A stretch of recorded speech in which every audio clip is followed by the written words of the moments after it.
Good morning. Welcome to IG's early morning call. It's Monday, the 30th of January. Let's take a look at the headlines as we await a slightly lower start to the European equity markets today. We've got big central bank meetings this week, which could well steer the direction of trade by the end of the week. Meanwhile, we've seen two companies out with earnings this morning. One is Philips. The other one is Ryanair, which meets the headlines today on its third quarter numbers. It's reiterated its profit outlook. It says that people are going back into the air. And US earnings this week. We've got a number of high-profile companies reporting earnings where we see a number of the businesses in America that are all sessions on the IG platform coming through with numbers including Amazon, Apple, Alphabet. It's not all about what's happening with the Alphabet itself. It's all about those big US stocks that could well give us a direction for the US markets this week. Look at what's happening in volatility as we see on Friday a dip down below the line of support that we've been talking about a lot recently. And in fact, at one point on Friday, levels not seen since the 8th of November 2021. And now look at this. We've got a little bit of an opportunity to buy back into the lows. But I think the long-term trend remains firmly in place that we've got where you can see the direction of travel very much on the way down, indicating that potentially we have more money going into these equity markets. That's certainly not what it's looking like at the moment today. And in fact, the FTSE 100 is now at levels not seen since the 11th of January. So we've got this little bit of a drop going on underway for the FTSE. At one point earlier this month, you'll remember that mid-month in January went within a hair's breadth of a new all-time record high. So that's the FTSE. We're expecting a lower start to the London markets today as a result of what we've got there at the moment. And indeed, the same message across the European markets. In fact, just one stock to watch out for on the London markets before I leave this, just very briefly, Legal & General, worth looking at this morning. We've had an announcement that the chief executive, Sir Nigel Wilson, is due to step down in a planned retirement plan. So he will then be involved in the new appointment of a chief executive. That could see some negativity, I think, for Legal & General. He's been one of the best FTSE 100 chief executives I think we've seen in a long, long while. German DAX expected to open lower, 15,089. Again, this is just a little bit of consolidation, awaiting full direction of the travel for perhaps possibly maybe the rest of this quarter as we look to see these markets pretty much hold on to recent gains. In fact, if you look at the MACD, interestingly enough, it has just turned negative over the last day or so, indicating potentially we could well see a little bit of a pickup on the downside for the DAX. But it is just, as I said, effectively on price action, just consolidating at the recent high levels. French markets on Friday, an interesting one. It scored a new higher high on Friday. It was very, very brief. It went back to the highs we saw back in the 10th of February last year. Certainly it's been one of the better performing European markets, but like all the other markets, we've got a little bit of a drop today at the start expected at the beginning of the session. Overnight in Asia, China reopened today after a Lunar New Year holiday for the week off last week. And we've got a lot of downswing in the Chinese markets. Hang Seng Stock Index, you can see there, one of the worst performing, down 2.35%. ASX 200 and also on the way down. Nikkei showing gains. I want to show you this chart for the Hang Seng just to show you after that 55.8% rise that we've seen from the lows we had back on the 31st of October last year. That's the drop that we've seen as the Chinese markets come back after that reopening of the Lunar New Year holiday. Wall Street closed. A couple of headlines on Friday. Bed Bath & Beyond falters in an effort to find a buyer in bankruptcy.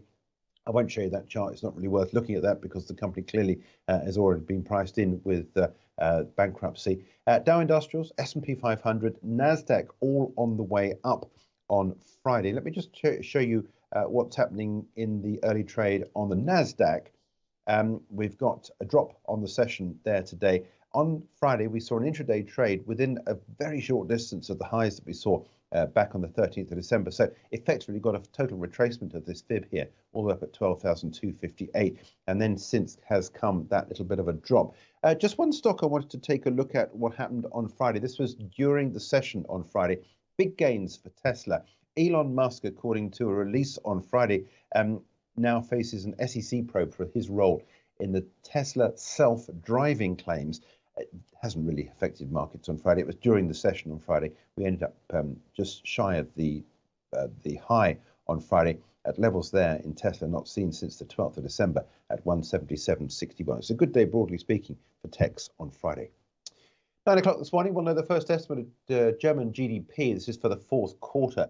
This is the growth rating Q4 expected. Economists anticipating a flat quarter and a climb of 1.3% year on year. So that potentially could well see us there with the situation where we could possibly see a skirting of recession. I think that's the best way of putting it. It's a big week for central banks this week. Three big banks around the Atlantic reporting on its interest rate picture. Things kicking off tomorrow, Tuesday, 31st of January, with the FOMC beginning its two-day meeting. It's expected to deliver another interest rate rise after 7 in 2022, although at a much slower pace. The market expects a 25 basis point rise from the Fed funds rate to between 4.5% and 4.75%. In December, US inflation decelerated for a sixth straight month, up at 6.5%. That's its lowest level since October 2021. Just want to show you a chart of the US dollar. This is the dollar basket, just bouncing off the support line that we had established back on the 30th of May last year. Third day in a row of gains today ahead of that meeting starting tomorrow. US central bankers want to continue to raise rates, but much more slowly to see how the economy is responding to the previous hikes and make sure it doesn't go too far. If you're long on this, your stop would go underneath this recent line of support at around about the 100.8 level.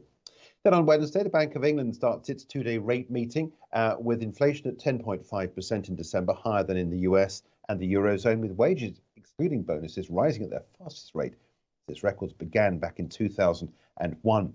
BoE is likely to raise its main interest rate for a 10th consecutive time by half a percentage point to 4%. Now, at its last meeting in December, the MPC voted for a 50 basis point rise to 3.5%, but the vote was split three ways. Two members voting to end rate rises, while one backed a larger three-quarter point move. According to Reuters, economists see a similar split next week because of the uncertainty around inflation. How fast will it fall? Is there a risk of it bottoming out above the BoE's target? And that's the really big concern. Meanwhile, the same economists surveyed by Reuters expect the BoE to trim its forecast for the end of 2023 to inflation of 3 to 4% from its over 5% level seen in November. This is sterling just recently hitting this line of resistance at 124.46, and you can see second day in a row of losses ahead of the start of that two-day meeting tomorrow Wednesday, with the Bank of England expected to deliver its interest rate decision at midday on Thursday. That is where we are in terms of sterling. Meanwhile, on Thursday, the European Central Bank is seen hiking by another 50 basis points to 3%. There's little doubt about that, as ECB members made sure in the last couple of weeks to reiterate that it's very much in agreement with Christine Lagarde's scenario of another interest rate hike. ECB is also further away from reaching the limit of its rate hikes. It started its tightening cycle later than many central banks and only raised its main rate by a total of 250 basis points in 2022, compared with 325 basis points for the BoE and 425 for the Federal Reserve. I want to show you what's going on the foreign exchange markets for the euro-dollar trade, and this is to degree how to play the recent moves in the dollar basket. If you're short on this going into the week's main news, you want to put your stop above this line of resistance at around about the 110 mark. Currently trading at 108.59, line of support at 107.87. But if you think there's any hint that the Fed could be dovish, while the euro area could be more hawkish, then you'd be long on this with a stop underneath this line of support down here at around about the 107.50 level. That's it for what's happening in terms of some of the central bank moves this week. Another big event this week is non-farm payrolls on Friday. Economists anticipating 185,000 job creations in January, following 223 in December. Unemployment rate should rise one notch to 3.6%. Average hourly earnings 0.3% month on month, 4.3% year on year. I just want to pick up on another news story that's developed overnight and could well see a move in some of these handset makers today. COVID restrictions and the slowing economy weighing on China's smartphone sales in 2022, down 286 million units last year compared to 329 million sold in the previous year. Now, that's a fall of 13%, reflecting the sector's performance globally. In 2022, global smartphone shipments hit 1.2 billion, the lowest since 2013. A year-on-year fall of more than 11%, according to IDC. As for Apple, iPhone sales fell 24% in Q4 year on year, a fall caused partly by worker unrest at its major manufacturer Foxconn's plant. It is the first time Apple shipments dropped year on year in China since early 2020, when the first wave of COVID-19 swept the country. Just want to show you the Apple share price chart. I was talking about the positive session we had on techs on Friday, and you can see that Apple took part in that, closing at levels not seen since the 6th of December at 145.97. We'll see that stock open at 9 o'clock this morning, all sessions on the IG platform. Looking ahead to the start of one European stock, this is the Irish-based carrier Ryanair. It's come out with third quarter news this morning. It says it's confident it can sustain its profitable run into next year and beyond as surging travel demand drives fares and as the company operates more high-capacity, fuel-efficient aircraft. Profit after tax in the fiscal third quarter through to December reached 211 million euros compared with a loss of 96 million this time last year. Europe's largest discount airline has said in a statement on Monday that less than the estimate for 263 million by Bloomberg. Whilst it's less than that, the company reiterated its full-year profit outlook range between 1.32 billion to 1.42 billion euros, which Ryanair had raised early this month. That was all positive. Third quarter revenue coming at 2.31 billion. Estimates have been 2.36 billion. I can't necessarily see there's much reason to raise this share price anymore. You can see the run it's had recently on expectations. We're going to see good numbers, and good numbers is what we got. The share price chart will open at 15.52 on the Irish markets, beginning of today's session at levels not seen since the 28th of February.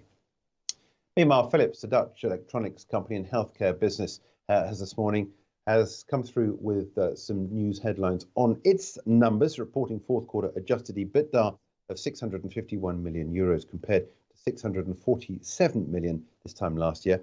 That's according to Bloomberg. Analysts had expected 383.1 million. So that's far better than had been expected. Because of the recall of the ventilators, Philips had to take an impairment charge, which means that in net terms, the group posts a loss of 105 million. It's also announced this morning it'll part with 6,000 jobs to restore its profitability.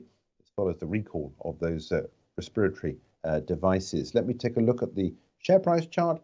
It's been bumping along the bottom recently, but in fact, in the last back into last year into where we are at the moment, it has recovered some points. It'll open at 15.58 at the top of the hour.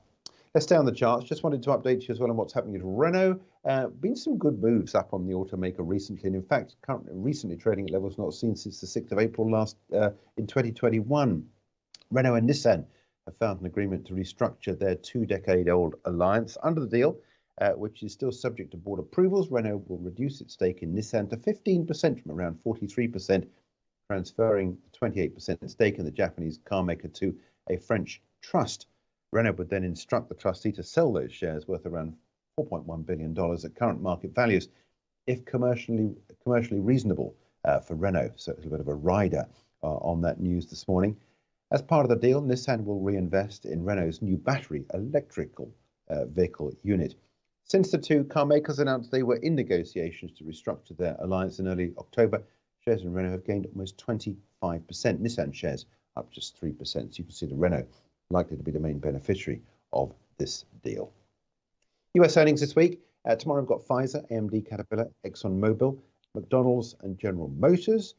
Wednesday, we got Facebook owner Meta Platforms and Altria. And Thursday, Amazon, Apple, Alphabet, Ford Motor and ConocoPhillips. Just to quickly round you off what's been happening in the corporate world recently. Let's move back to the charts. I want to show you what's going on with the price of oil. We're down for a second day at 79.26. We've got the OPEC Plus Joint Ministerial Monitoring Committee due to meet virtually on Wednesday, according to Reuters, citing 5 OPEC Plus sources. The organisation is likely to maintain its current oil output policy. This is not a full OPEC Plus meeting, but just one of these fringe meetings, and we'll get that decision a little bit later on in the week.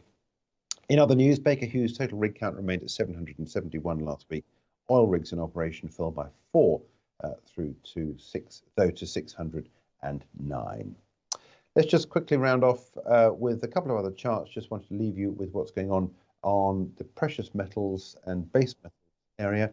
Third day in a row of losses for the price of gold at 19.25 as we see the US dollar continue to rise.